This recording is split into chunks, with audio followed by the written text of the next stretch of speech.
almost 2 years now. Let me introduce myself, and then my idea would be to have a session, which is mostly answering questions and solving doubts, because my journey would not be similar to yours, and everyone has their own specific journey. So let's keep this as interactive as possible. And let's start with introducing myself, and I'll give a hint about what I'm looking for as well. So yeah, I've been a software engineer in Microsoft for almost 2 years now. I work in SRE. So people who don't know what SRE is, SRE stands for Site Reliability Engineering. And this specific paradigm itself is where you are, as a software engineer, focusing on not the features, but the infrastructure itself. So when you talk about softwares, yeah, there is a particular set of software engineers that work specifically on the features, and there are specific set of software engineers that work on the infrastructure and everything around it, right? And yeah, being an SRE is an interesting topic, because how I got into this paradigm is a bit different. And I'll actually try to give you guys an introduction on what my journey was. So I started back in 2016 or 2015 as a software engineer, but as at that moment I was actually working in Android, and yeah, at that time I was developing themes and custom ROMs for Android devices. That's how I started. Then I got into open source, and I've been contributing to open source communities since then. Yeah, the first community that I contributed to was Fosatia. If you don't know, Fosatia is a community that drives events, and it has a specific application called Open Event, which is based of setting up and scheduling events for anyone. And yeah, I've been working there since 2018 now. I introduced myself to open source back in that time. Then I liked it and started working into the community. That's when I kind of got into the infrastructure part. It was interesting to me because I saw this concept of cloud, but didn't actually have experience and then how things work behind the scenes. So it was very interesting because I started developing CI/CD pipelines. That's where I started my infrastructure journey, and slightly shifted towards how these services worked and in the back side. But yeah, that's kind of the introduction, and then I kind of moved into the infrastructure itself.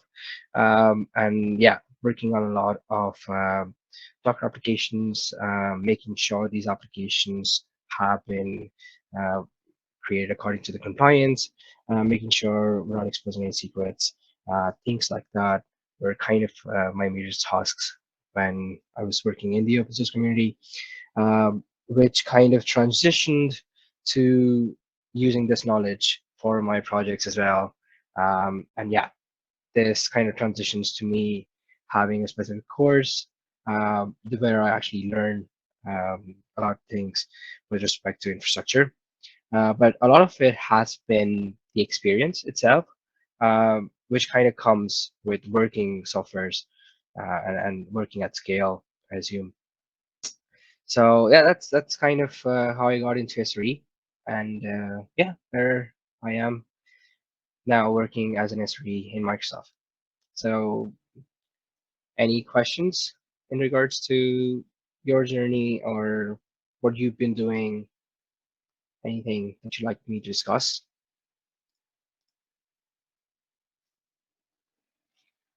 I'll be taking questions in chat as well, so don't worry.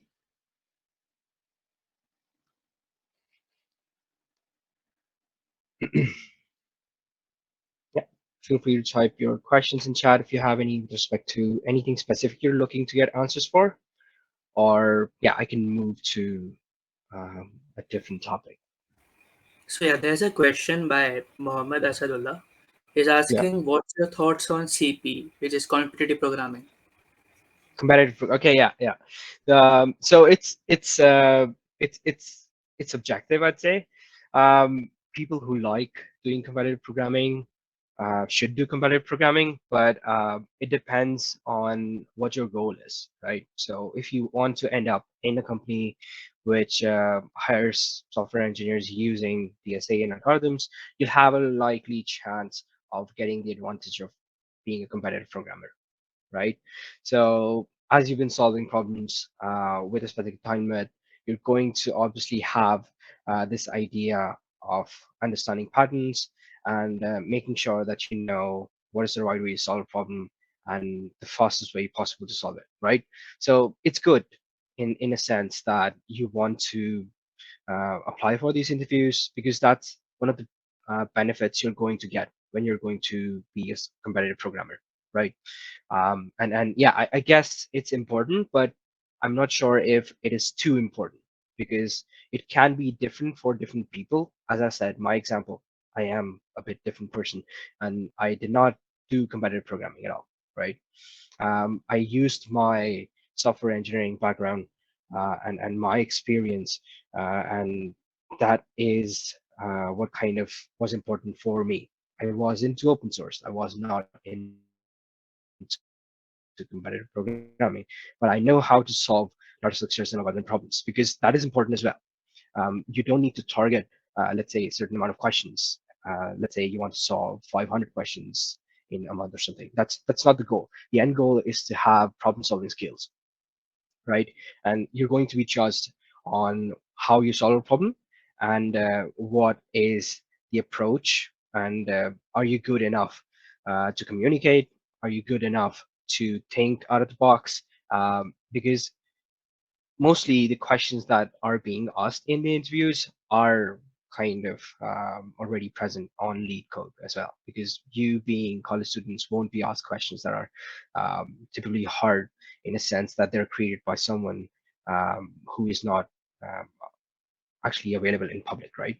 So you're not going to be asked questions which are intimidating in a sense that, hey, you've not seen this question before. You're probably going to recognize the pattern a lot quicker if you've solved competitive questions before. But the idea remains the same. If you're looking for interviewing into these companies, competitive programming is going to give you an advantage, but that's not the only thing that someone is going to look for, right? There are a lot of different factors that we look for when we're hiring, right? Yeah, that's my answer to that question.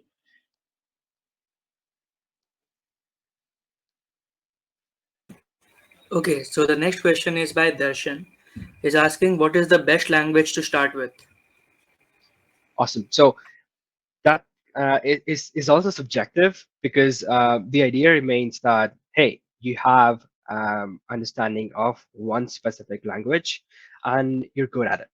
All right. So you don't need to have tons of knowledge with tons of programming languages. It's subjective, and I mean, it's completely fine to have a single language and just stick with it. As in, hey, for me, it was Java. I was programming in Java for a long time, and I've been continuing um, to evolve myself as well. So just focus on a single language, uh, anyone that you like. It's good to have something which has oops inside it.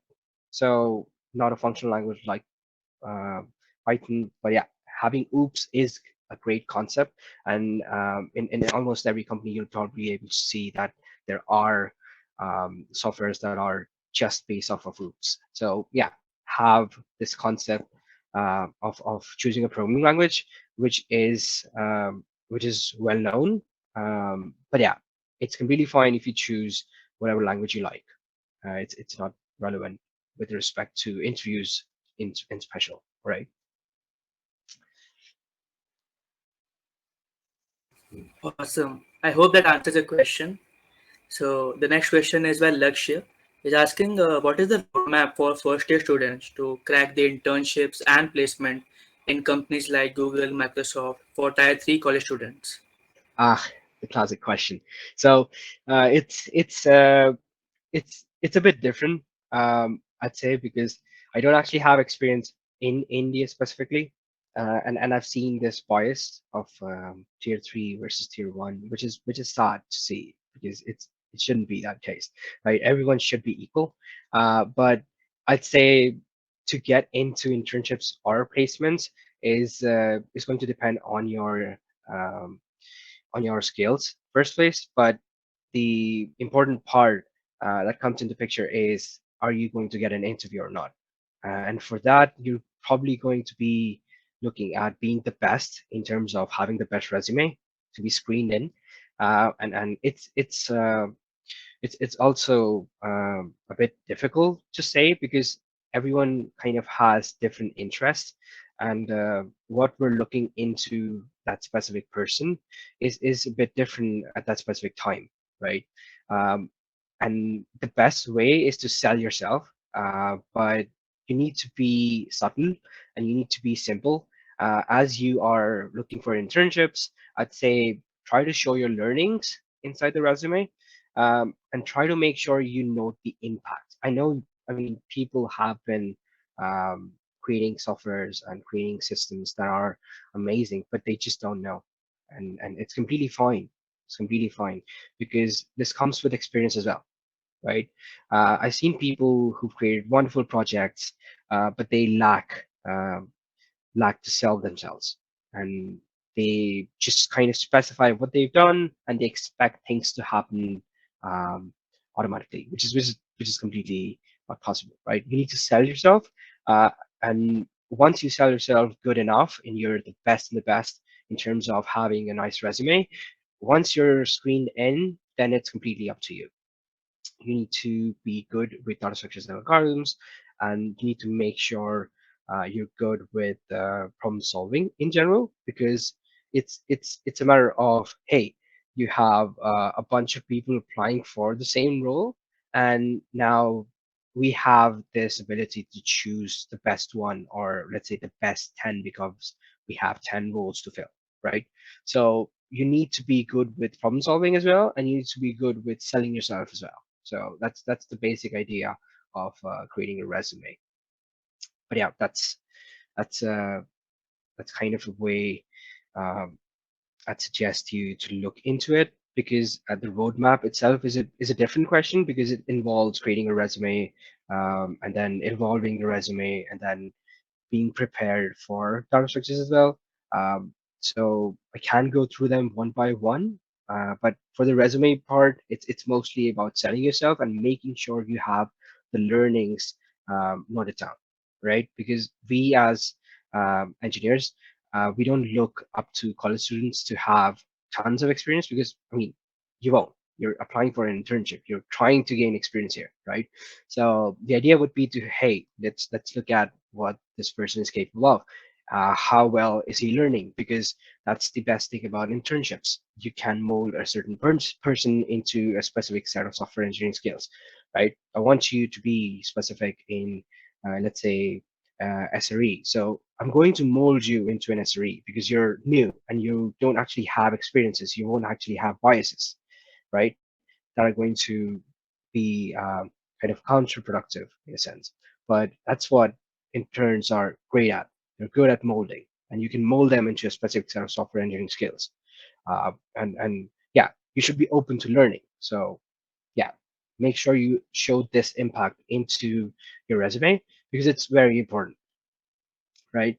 And with respect to preparing for data structures and algorithms, I'd say again, yeah, it's great to be a problem solver. It's not completely viable to have competitive programming skills as well. It's completely fine if you don't, because it's good to have data structures and algorithm skills, and that's completely fine with solving a question in an interview as well. So make sure you target, let's say, a single question a day, or maybe a single question in 2 days, and you should probably spend like um, an hour and a half approximately. It should be a nice guess, but yeah, an hour and a half or an hour even is completely fine. You don't need to stress yourself out at this point, but you don't need to be like extremely good at it as well. Because yeah, we kind of get an idea of this when we're testing you in the interview. So yeah, it's completely fine. Just make sure you're preparing, and you're preparing um, kind of in a way that, hey, this is going to support you to solve these questions. Does that sound good? Yes, Aditya. I think it was very insightful. You covered a lot of great points, and I got a little insight about how to actually be adding our skills to sell our resume.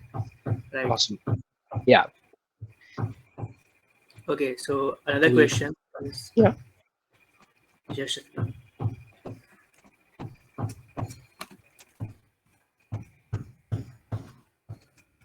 so that's one question by Vishal.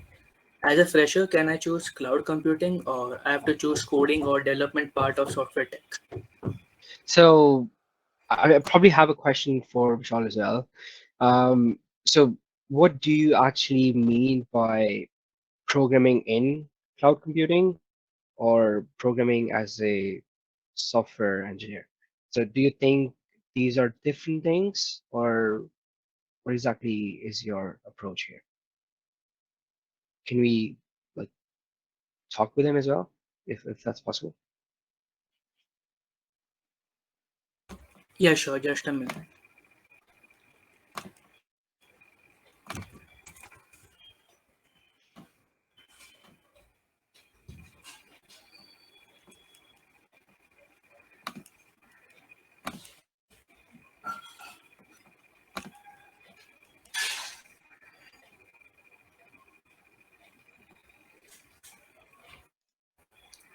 So Vishal, you can unmute and just ask the question. Give it a more clarity. Hi there. Okay, okay. Good evening, sir. Can I Hi audible? Vishal. How? Yeah, yeah, you're audible. Yeah. Yes, sir. Coding and cloud computing both are the different. Cloud computing like different things. Um, so I guess you're being confused in a sense that so cloud computing is architecting your software solutions on the cloud, right? Yes, So yes, yes. instead of instead of actually having these services running on a single machine, you're using the cloud to and you're probably leveraging it to deploy your applications, right? But the paradigm still remains the same.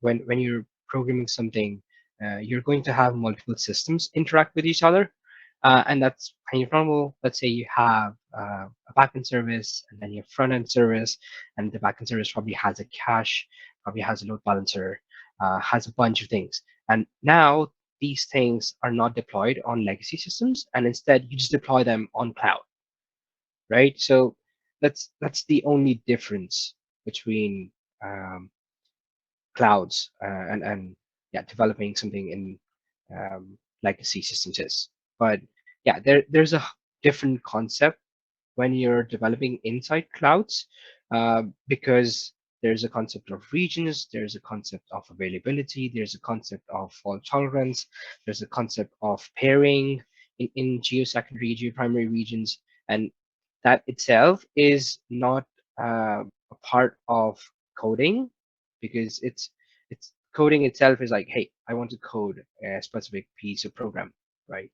And this itself is a part of software engineering. So you need to make sure you can design systems um, the way they're more interactive and the way that they kind of scale well, right? So these questions might be a bit decisive, but they are a part of software engineering itself, right? And yeah, if you want to choose something, I'd say you'll probably have to do both, because uh, you're going to create softwares and then deploy them on cloud, right? So that's the mixture you should be looking at this point, if that makes sense. Like having experience with AWS. Let's say you want to deploy something on AWS and you're using these tools to deploy your code on top of the AWS services, right? That's the idea behind cloud computing. Does that make sense? Yes, sir. Thank you. Thank you. I think that's true. So moving on, I think I missed one question, which was which programming language has a good scope in future? Ah, I guess it's subjective because it's the future. No one knows about the future. But looking at the trajectory, I can say that people are moving towards Go a lot. People are moving towards Rust a lot. So maybe C++ might have iterations, and a lot of C++ softwares are actually moving to Rust. So that's some of the programming languages that you might look into, but it's not subjective with respect to, hey, should I move to this programming language or not? It's completely not relevant because once you're good with a certain programming language, you can move to any one of them. It's just the syntax, right? But you need to get a gist of what the programming language is and have a great depth in terms of understanding, right? And that is the most important part. So if you're asking this question with respect to getting in this specific programming language and yeah, having this programming language as something you'd like to go forward to, it's a good choice. But if you're comfortable already with a programming language, probably stick with it because you're in college and you probably need to have expertise and more depth in that knowledge, right? Does that make sense? Yes.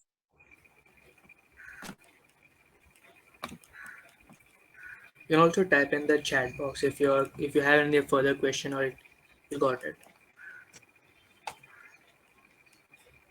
Okay, so Suggestions. I probably can't suggestion. see the chat, sorry. Suggestions on how can I create a good resume for internships. I'll probably um, drop my WhatsApp number just in case you need to. So you can contact me there and you can give your resumes and I can probably review them in my free time. And I can guide you exactly what should be done because it's, again, it's subjective to person and everyone has a different set of skills and everyone has a different set of achievements. So it's subjective. So Nikhil, I guess I can help you out there. So yeah, that'd be the best thing I do. Um,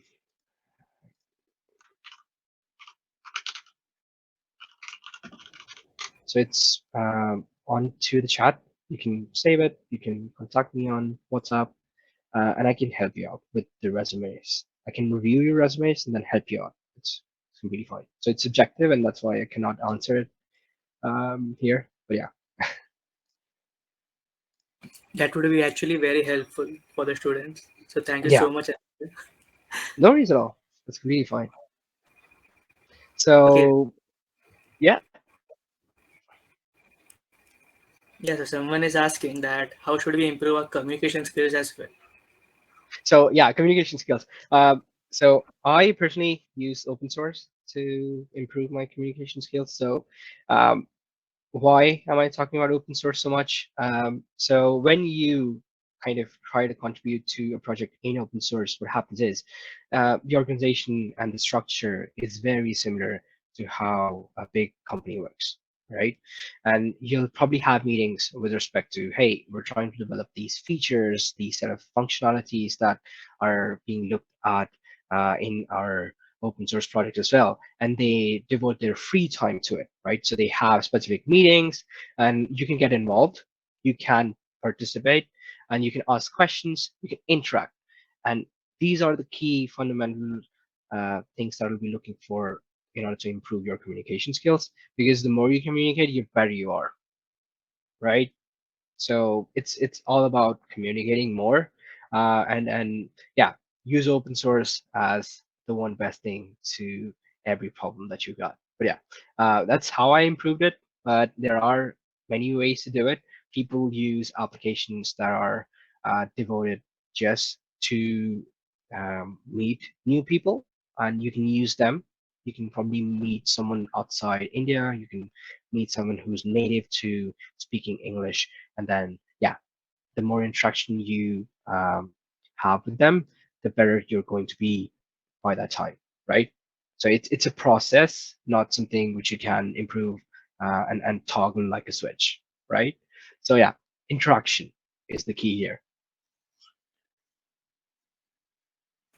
Great. So Nitin is asking your thoughts on WSM. So what is WSM? Do you mind explaining?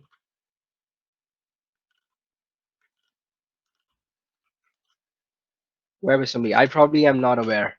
I probably don't work in front end as much. Is it something which is not front end?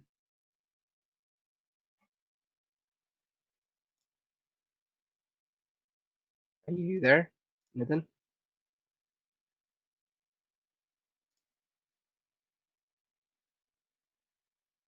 I probably cannot see. Yeah. So yeah, I guess WebAssembly, but I don't know what WebAssembly is because I don't work in the front end. So probably won't be able to answer that. Sorry. Yeah. I think the next question again suits you, like what you just mentioned, like how to start with open source. Oh yeah, awesome. So open source is something which you contribute in your free time, and people do it part time, full time, however they like. But the idea is that you contribute to something which you are already using. Let's say you have been using Python, and there is something uh, with respect to Python that you'd like to be improved. You start looking at the open source repository itself, and you try to understand what is trying to happen in the open source repository itself, first of all. Because when you kind of try to onboard to a project or a repository, it's very hard because there are a bunch of challenges. The Sorry, can you guys hear me? Yes, yes. Yeah, so there are a bunch of challenges with respect to open source, and I see people, especially students or anyone who's not actually worked with open source before, getting confused and getting frustrated because it's such a large repository. People don't know where to start from, and it's a valid question, right? What happens is you always start uh, modularizing your code, and the idea is that you look into these issues, and they're always good for first, good uh, that are kind of tailored to people who want to start contributing to this repository, and you try to focus on them because they're tailored to make sure that they are not as in depth as the issue is, right? So uh, try to focus on these issues first. Try to get an understanding of, hey, what this issue is about and what are they talking about in general. Because for a month or two, I don't expect you even to understand how the system works, and that is completely fine. Because when you're going to join these meetings, you're going to join these discussions, you're going to gain something out of it, right? It's completely fine if you don't get everything. No one does, right? It's about, hey, I've been um, trying to understand this specific piece of information, which is given by this specific piece of person, and you are trying to grasp what's happening in the issue itself, or let's say they're trying to develop a feature. You're trying to get into the discussion, and there's going to be a point where you're trying to understand something, and you'll probably get it, right? It's about being consistent, and it's about being interactive in that sense, right? So it takes time. Everything takes time. Like it's probably not going to happen instantly, but you need to give it time, right? And it is something. Um, um, it's probably going to take you more than 2 months just to onboard to a single repository, and it's completely fine. But the key still remains the same. You need to be consistent, and you need to make sure that you understand uh, what you're listening and what you're reading, and yeah, just try to grasp. And there's going to be some phase where you're kind of getting this aha moment for you, and you're like, hey, I now finally get things and I got something, and that's going to be interesting for you, and that's going to drive the motivation to continue forward as well. Does that make sense?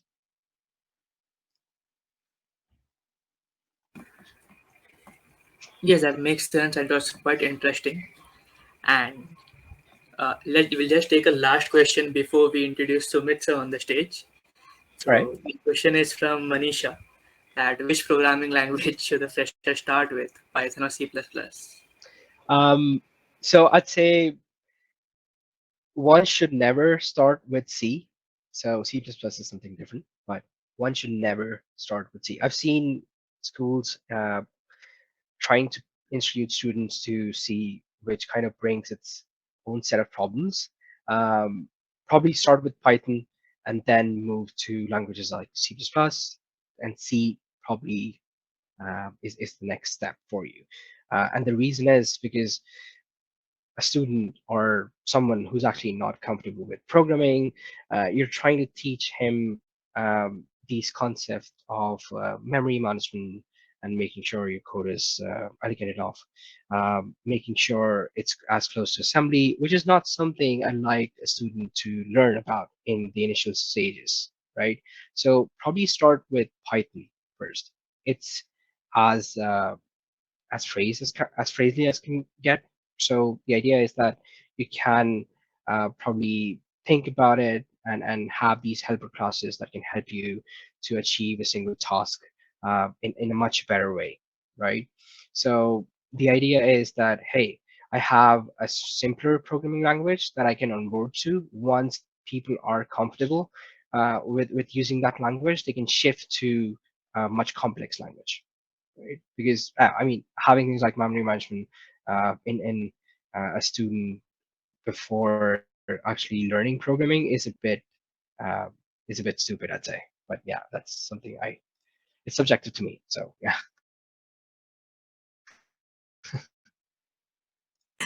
Yeah. That was amazing. So, sir, any final tips before, like, for the students, for the community who are wishing to get into such companies such as Microsoft, and they want to build a career in software development? So, any tips for them? I'd say try to develop in your free time. Try to devote your time to learn something new, and you don't actually have to stress yourself. So you're in college, don't stress yourself out. But make sure you're learning every day something. Like everything is important, right? So don't discourage yourself that you're not learning. You must be learning something. Just try to keep it consistent, right? And if you're trying to get into companies like Microsoft, Google, or yeah, any other product-based companies, I'd say try to focus on DSA as well, because yeah, if you don't actually have experience with open source or with let's say programming in general, it's going to be a bit harder to gain everything in that short span of time. So try to focus on one thing and let that be um, probably DSA, right? It's going to help you out in terms of your future as well, because you can leverage these concepts everywhere. It's language agnostic. So yeah. That's completely true. And your words, experience, and guidance has been very helpful. And I'm sure that many attendees today will be Awesome. benefited from your journey. Awesome. Yeah. I mean, I've kind of dropped my phone number, so feel free to contact me on WhatsApp if you have any questions that I haven't answered here. I will be glad to answer them on chat, right? As soon as I'm free. So awesome. So that's kind of me. Yeah. Thanks a ton for joining. It was a pleasure to have you. Awesome. It's my pleasure to help you guys. No worries at all. Thank you so much. And without any further delay, the party is not yet over. So fasten your seatbelts and cheer up for Sumit Joshi, who is working as a software development engineer at Flipkart. Over to you, Sumit, sir. So hi everyone. Yeah, so as I asked me to make a presentation, so I prepared a like slightly small presentation. So I will just share my screen. Okay. Yes, sir, sure. Yeah, is my screen visible? Yes, it is. Yeah. Okay. So yeah, like I will start by introducing me, and like then just this presentation would be just like what I am currently doing in Flipkart, and like how I got into Flipkart, and some tips, and then basically Q&A.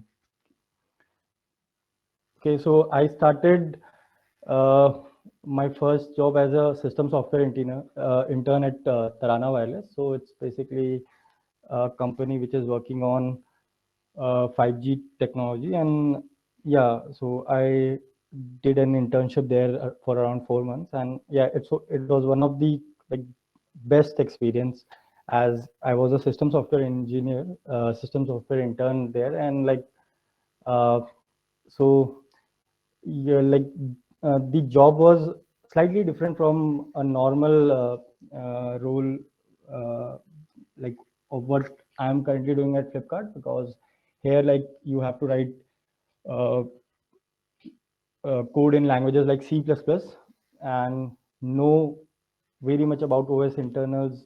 The things that you study in operating systems course would be like actually used there. Concepts like state machines, compiler design, those the concept that you learn will be actually used. And then I like did an internship in Airbus, and after that, yeah, it converted to full time. And now from last year, I've been working in Flipkart search team.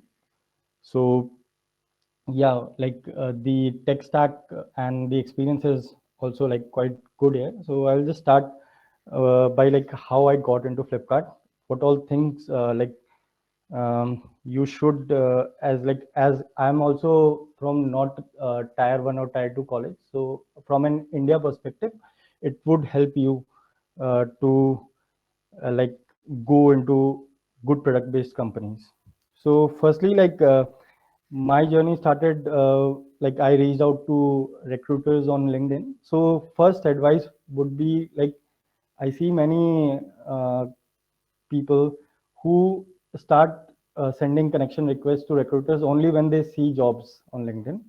But so just have a plan beforehand, like suppose if you are in second year or third year, so shortlist few companies, few good product based companies in India, and then start looking for recruiters of those companies and say, build a network. So that would help you when those companies post jobs, or like maybe if recruiters post updates and those things. So I had a plan. I had sent many requests to connect like recruiters, and yeah, I got notified from one of the recruiters that they are having a job as like entry level job. And then yeah, the interview started. Like I got an opportunity to for the SD1 role. So yeah, that was how I like get hold of the opportunity to interview. So first thing is build a network for if you are in a college where these product based companies do not come. Okay, and then yeah, just then the other part is your hard work, how you have prepared for the interview, how like what all things they are testing, just know and just prepare on that. So yeah, so I will be just guiding like from Flipkart perspective, how Flipkart interviews its candidates. And since I have also like taken around 15, 16 interviews till now, so I will just be walking through the interview process at the like what Flipkart does. Or this is from an entry level software engineer perspective. So there are like basically 3 rounds. So first is the machine coding round, like as many of you would have heard about it. So basically it's a round where you are given a problem statement, and it's around 2 hours time is given, and you have to code a functionally correct solution, which they test also. So it's a round which like is supposed to be language agnostic. So it's not limited that you have to program in C++, Java, but yeah, language has its advantages as well. So you before like um, coming or like make sure that you choose a language which you are quite comfortable with. And yeah, and tools also, like one of the IDEs for that language, because here time is a constraint. You only get 90 minutes for coding, and if you are aware about good IDEs and all, those helps us a lot. in debugging as well as in development during those 90 minutes.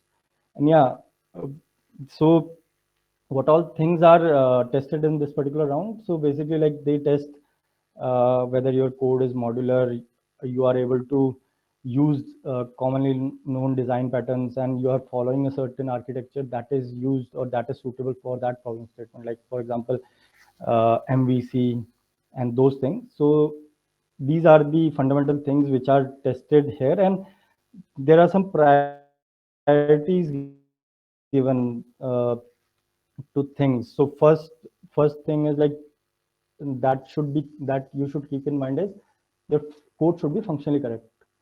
So they will not see your code, they will just test it from a black box perspective. So suppose the code, you are supposed to make a system which is kind of a booking system. So from an outsider's perspective, they will test it and then later on jump to other parts. So the first thing is the code should be functionally correct. There are some priorities and then some way through which they judge judge you in this particular round. And yeah, so these are like some of the common things which you should keep in mind by preparing. And I think there is a trend in India that many companies are taking this particular round, like Swiggy and Dunzo and many other companies are moving to this particular thing. So make sure like it also like it's quite analogous to what we do in company, like while making software. So that's why this round is taken and there is a general trend that we are seeing. So the second round is problem solving, and PSDS round we call it.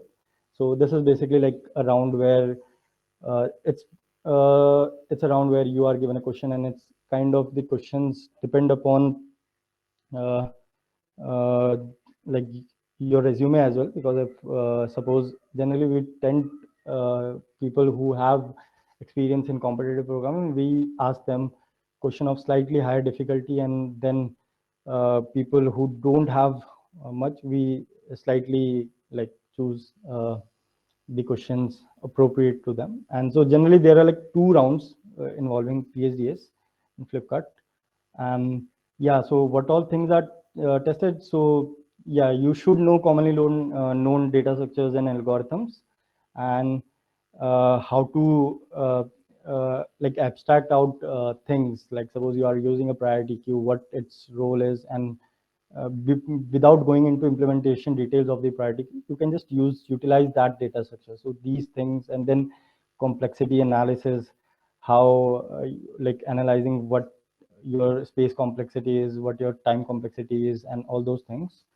And also trade-offs, like in dynamic programming, you trade off between space complexity and time complexity. So these things are tested here. And yeah, you also have to write the like the approach that you came with in a kind of pseudocode, so which helps us to determine like whether you are able to fluently convert your thoughts to code.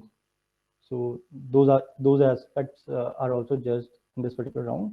Yeah, so these are uh, the basics, like how Flipkart interviews. So any questions till now? Like, uh, do we have any questions?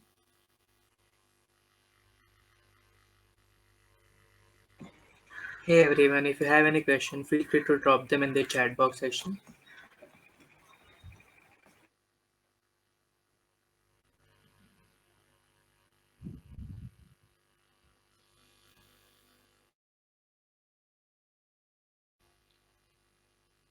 Yeah, so if then I will move to the next slide. Yeah. So yeah, so one of the important things while sending your resume to different recruiters while reaching out.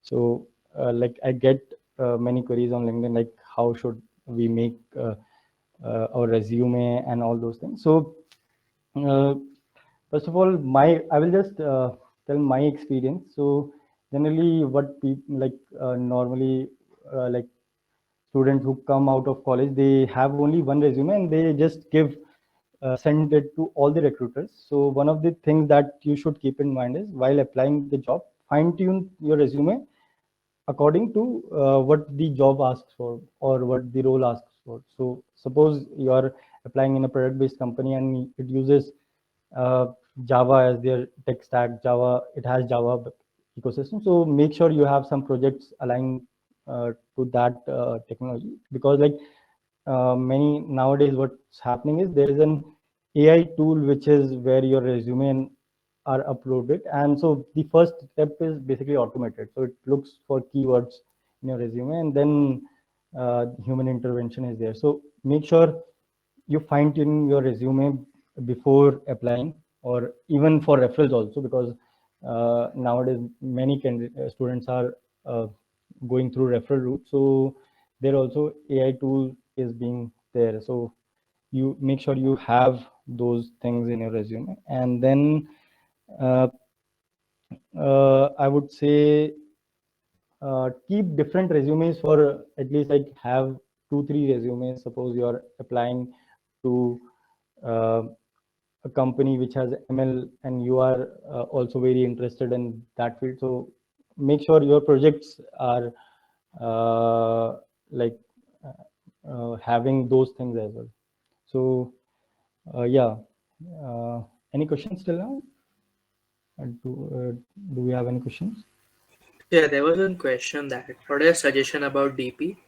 I mean, the right time to start after having enough programming skills. DP, you mean dynamic programming? Yeah. Okay. So I would say there is no right time to start those things. So how I started was like I just started competitive programming, and some like problems were there who uses these paradigms to solve, and then like I came to know of this particular technique, and yeah. So the perfect answer would be just keep on solving problems and doing contests, and you will eventually find some problems which uses these techniques, and you can learn at that time. So I personally use this approach. So it's not that I just look and prepare for a particular topic. I just keep on solving problem, and eventually almost all the common paradigms are covered. So did I answer your question?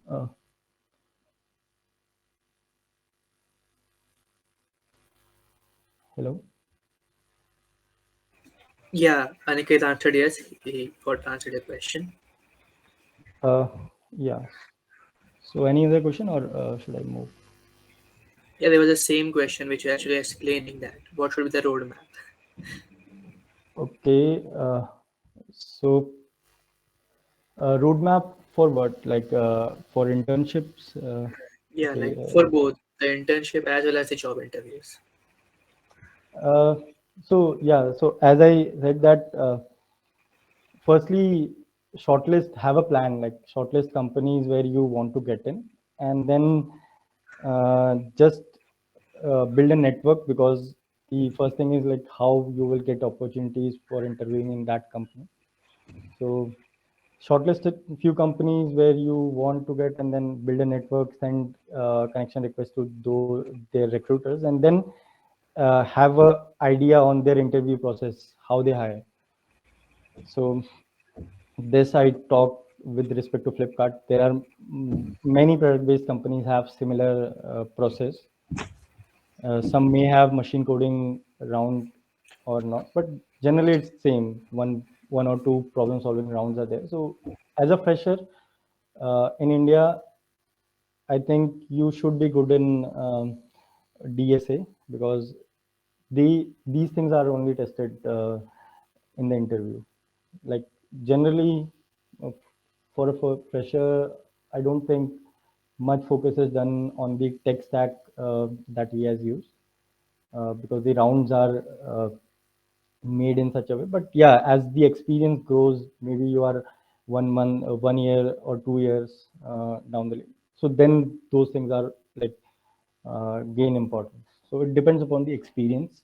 So as a fresher, much emphasis is done on the basis of like DS and algo, and uh, have a profile which like showcases those skills as well. For example, like I had 155th rank in Kickstart, so like many of the recruiters reached out to me because of that, and I got opportunity in many product based companies, interviewing in many product based companies. Yeah, so just shortlist companies and then have a like idea of how their interview process is. Yeah.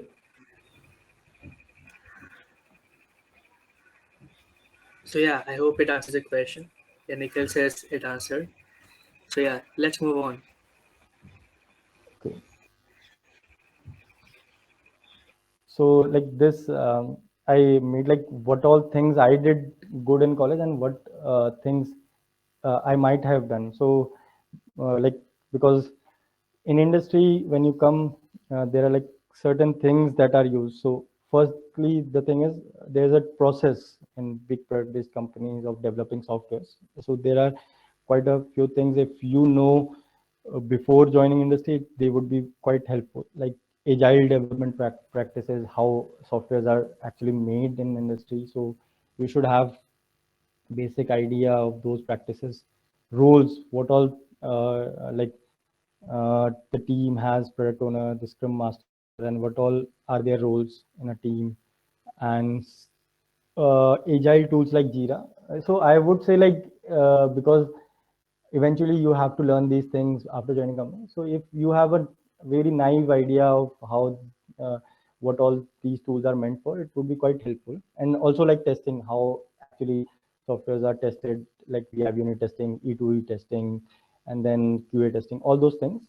So they would be helpful. And yeah, the second thing is like if you have hands-on with these particular things, so it would be very helpful in productivity while development, all those things. So like they are very common. Git, Linux, and scripting languages like Python are like lifesaver. So yeah, these are quite a things I wanted to highlight. And yeah, now any Q&A?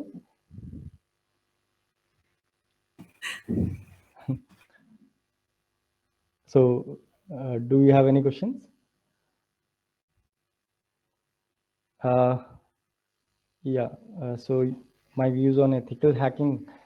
So I used to do ethical hacking in my college during my second year. So I would say like firstly, you should be more focused on building computer science fundamentals rather than just using tools. Because what I see is like many folks directly jump on using tools like Wireshark or all those things without gaining insights how those tools are made, because they require certain level of understanding of, like, for example, networks, operating system, databases, how the web works, all those things. uh, you should be very familiar with. You should have understanding of internals of those things, and it will not only help you in ethical hacking per se, but also with software development as well, these insights. So yeah, firstly, just focus on building your strong computer science fundamentals and then move to like using commonly known tools in ethical hacking. uh, yeah, did I answer your question?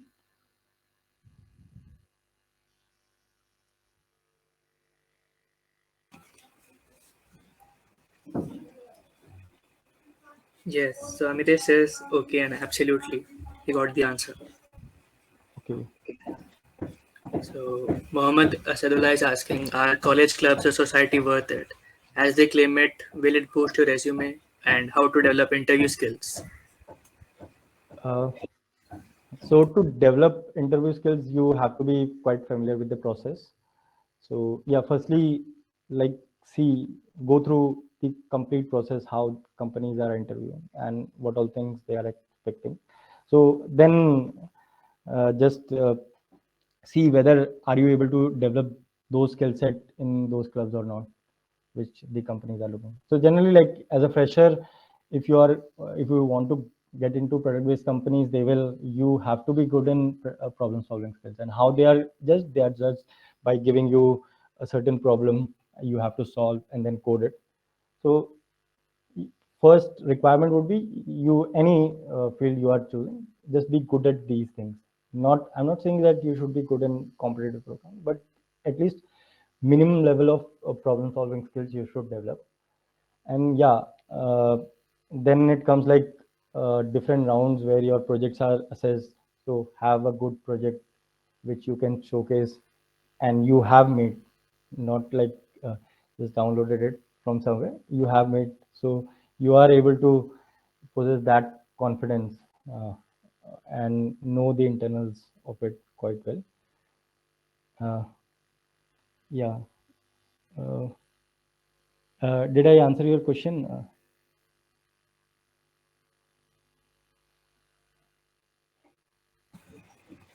So yes, I think they got the insight about it.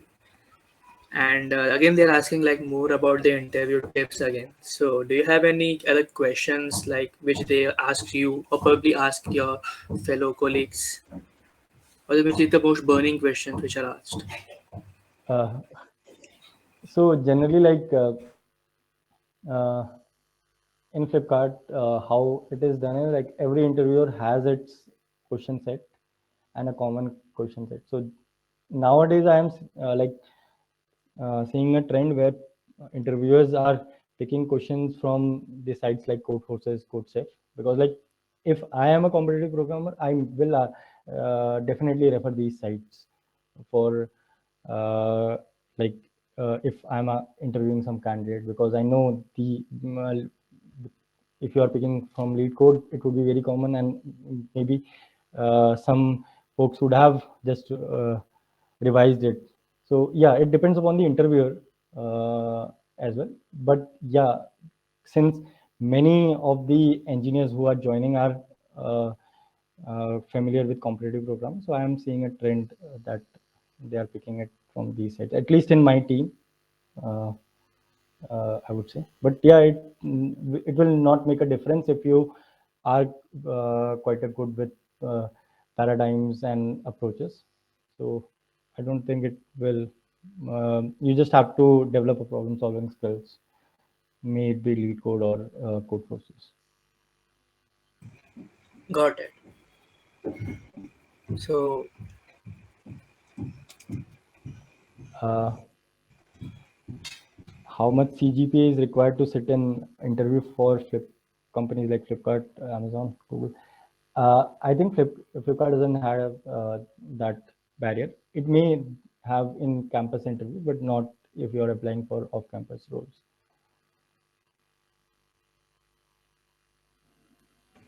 basically, if we have the skills, then Flipkart is willing to hire us, right? So there's no CGPA restrictions there. Yeah. So there is no CGPA restriction, but your resume should be shortlisted. So those like skill set you should showcase in your resume. So an important question which I also feel is, should one focus on competitive programming or development during placements? Mm, So the general idea is like you should be able to solve uh, a problem given to you by your interviewer in a limited amount of time. So if you have any better approaches to develop that skill set, you can choose that. But I would say competitive programming really helps to develop that skill set, because the idea of like contests we have in code forces or any other site, there is a limited amount of time and you have to solve X number of problems there. So it's similar to interview, and that's why the people who are good at it are easily, for them it's a cakewalk. But there are like certain other aspects to it as well. Like you should be able to communicate your approach very fluently to interviewer, like you should be able to write a good code, not a CP code, but a good code that is easy to understand. So those additional aspects are also there that you may develop through some other route, like by making projects and open source contribution, all those things. But yeah, if you are good in competitive programming, that's very helpful. Awesome. So Sonu Gandhi was asking that which new technology should I learn, like AWS, Google Cloud, Azure, and so on, which is beneficial. I would say that many of product-based companies have their internal techs as well. Like we in Flipkart have our cloud, internet cloud. So rather than you can like learn any, but rather than learning, you should have an insight how these things work. Like what exactly is a VM, what exactly is Docker, all those things. So you should have an idea, and for learning purpose, take any. It doesn't make a difference. Got it. So one more good question from Alvin Ray, like how to figure out algorithms for solution of problems which are unfamiliar and is being asked in the interview. So generally, these algorithms are not as which are unfamiliar. So, but yeah, like there are some questions who are kind of a puzzle. So yeah, if you develop like it depends upon your practice as well. So there is a no one night solution for that. You just have to do question, and slightly you will understand a way to solve questions. So just keep on solving problems. Yeah, I think with the more number of questions that they solve, the more problem solving ability is created, and eventually that experience will help them to solve even all those questions which they have not even studied. Yeah, so basically what happens is like, as my, I will just explain my journey. So if I solved 100 problems, unconsciously I get like while solving problem, I get like what exactly this particular problem is looking, what paradigms will fail on this particular problem, what approaches might fail on this problem. So you will unconsciously inherit those things if you like have solved around problems. Depends on the individual as well, how easily is he able to grasp algorithms and all those things. But yeah, after solving quite a few problems, you will observe this change in you. Yep, perfect. And Sena Supriya is asking that which site can we refer for interview questions. So which were you referring? Uh, so as I said that I used to do CP. So I I would not say that I was not referring. So yeah, Geeks for Geeks is fine for problems which are quite different from competitive programming, like binary trees, linked list, all those things. You can refer Lead Code or Geeks for that. But I personally used to refer sites like Codeforces, CodeChef, Hacker, Lead Code, or EdCoder. So these were quite a few sites, but it depends upon you, like the direction you want to go.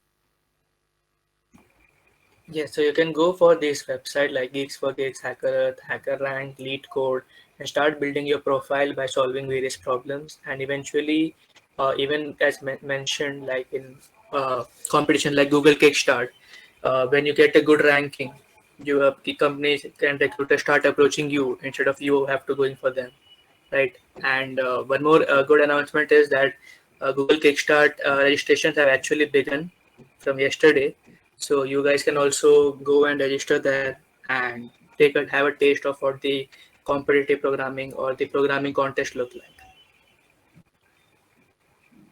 So Nikhil was asking that how to manage college studies and learning languages for internship. Learning languages for internship. So I would say that you should not just learn a particular language, just develop that skill set, how to learn a particular language. So basically, um, how do you, like in industry, you might, it might be the case that after like working for 3-4 months, you move to some other project, and that might have some requirement of a language that you are not familiar with. So try to develop that skill set rather than learning a particular language and just sticking to it. Like how to learn a particular language. So uh, uh, so how I used to do that. So yeah. So there was a subject called Principles of Programming Languages in our curriculum, and yeah, it helps to look at a language from like uh, that perspective, how it is made, how it is different from a language which you know, and why is it made in first place, all those things, and it will then help you to gain better insights. And then syntactical thing you can always Google, and Stack Overflow is meant for these things only. So yeah, there's no like, you cannot be just keep on learning languages. You just, if requirement comes, you just drive it. So did I answer your question, Nikhil?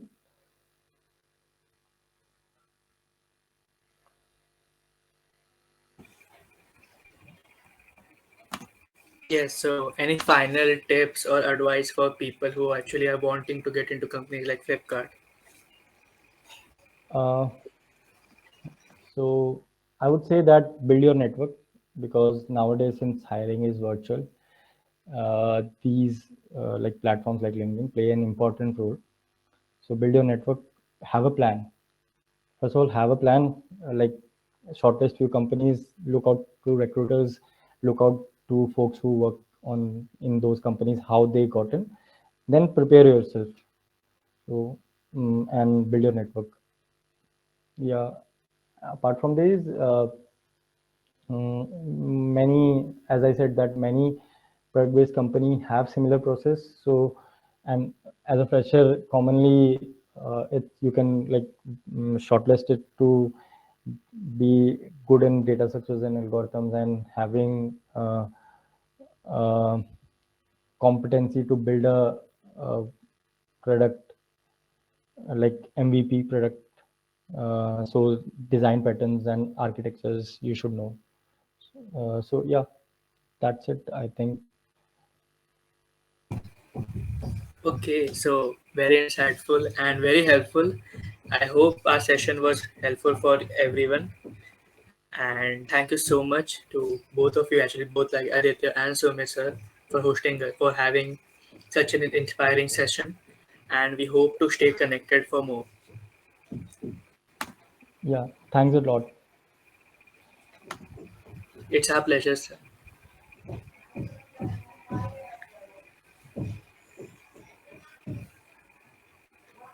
Also, attendees, I'll be sharing a link to a Google form. So please make sure to fill it and mark your attendance, and make sure that you will fill the same name and same email throughout the 4 days. Also, this form will be closing in 15 minutes, that is at 6:30.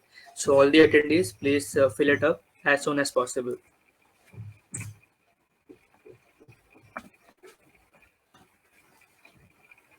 Append the message.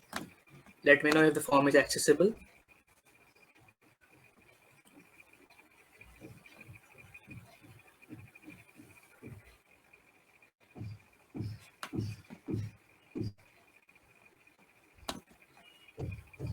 All right. Thank you so much, everyone. What is the country code for Aditya's numbers? So yeah, I think you can just directly save it, and it's basically Ireland plus 353.